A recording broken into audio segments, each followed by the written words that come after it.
Maksudnya kita untuk dengan lewat pertukaran peran ini bisa keluar dari pola perilaku yang sudah baku.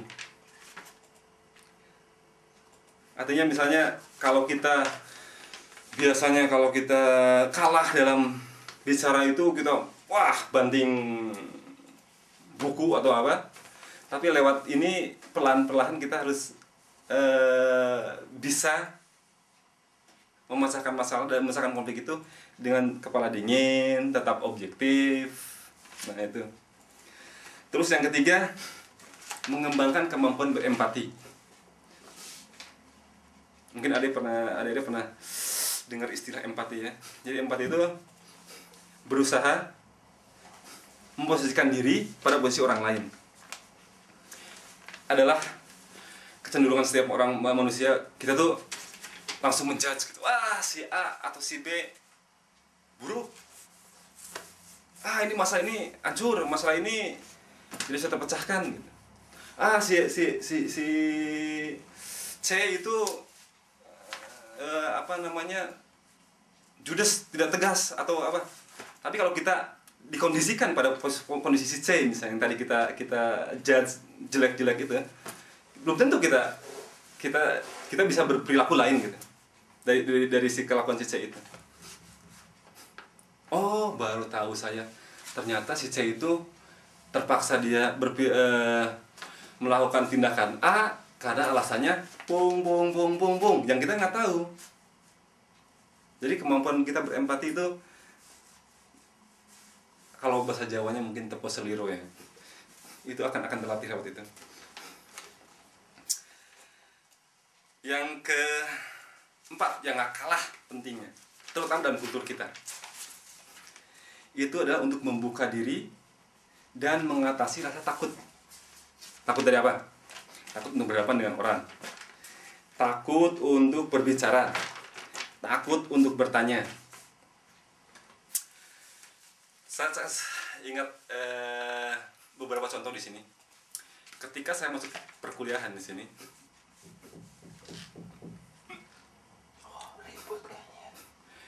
saya melihat orang Jerman itu kalau bertanya spontan, tidak mengerti langsung. Terus begitupun si profesornya, ketika dia bisa menjawab, dia berusaha menerangkan itu semaksimal mungkin. Tapi ketika dia mentok, nggak ada jawaban, dia dengan ya boleh dikatakan bijaknya, walaupun tidak semua orangnya mengatakan, oke, saya pada saat ini belum tahu, saya akan cari dulu jawabannya di rumah, nanti saya diskusikan minggu depan. Ketakutan yang kita hadapi adalah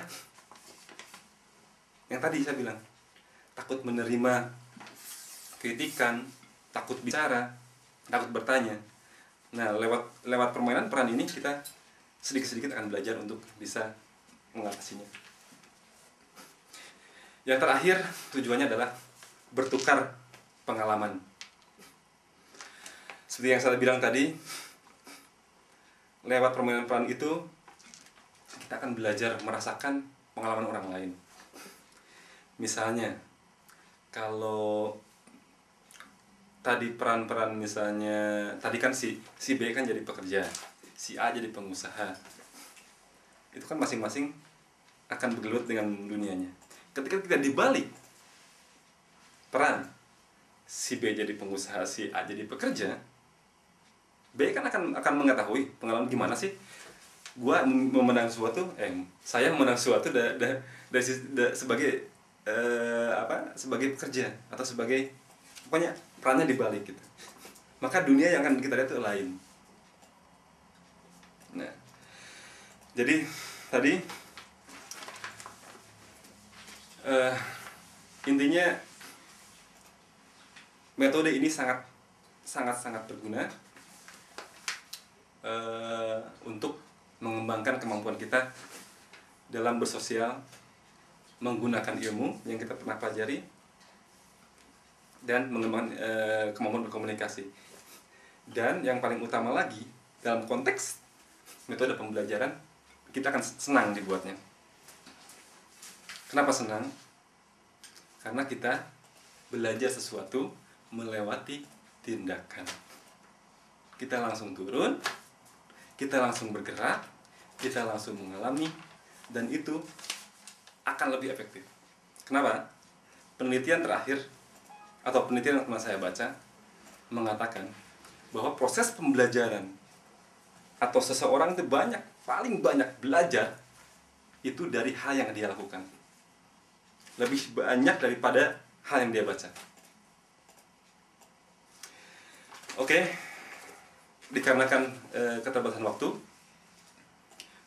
saya akan menyampaikan paparan metode pembelajaran yang kedua pada sesi berikutnya. Pada kesempatan ini saya cukupkan sampai di sini.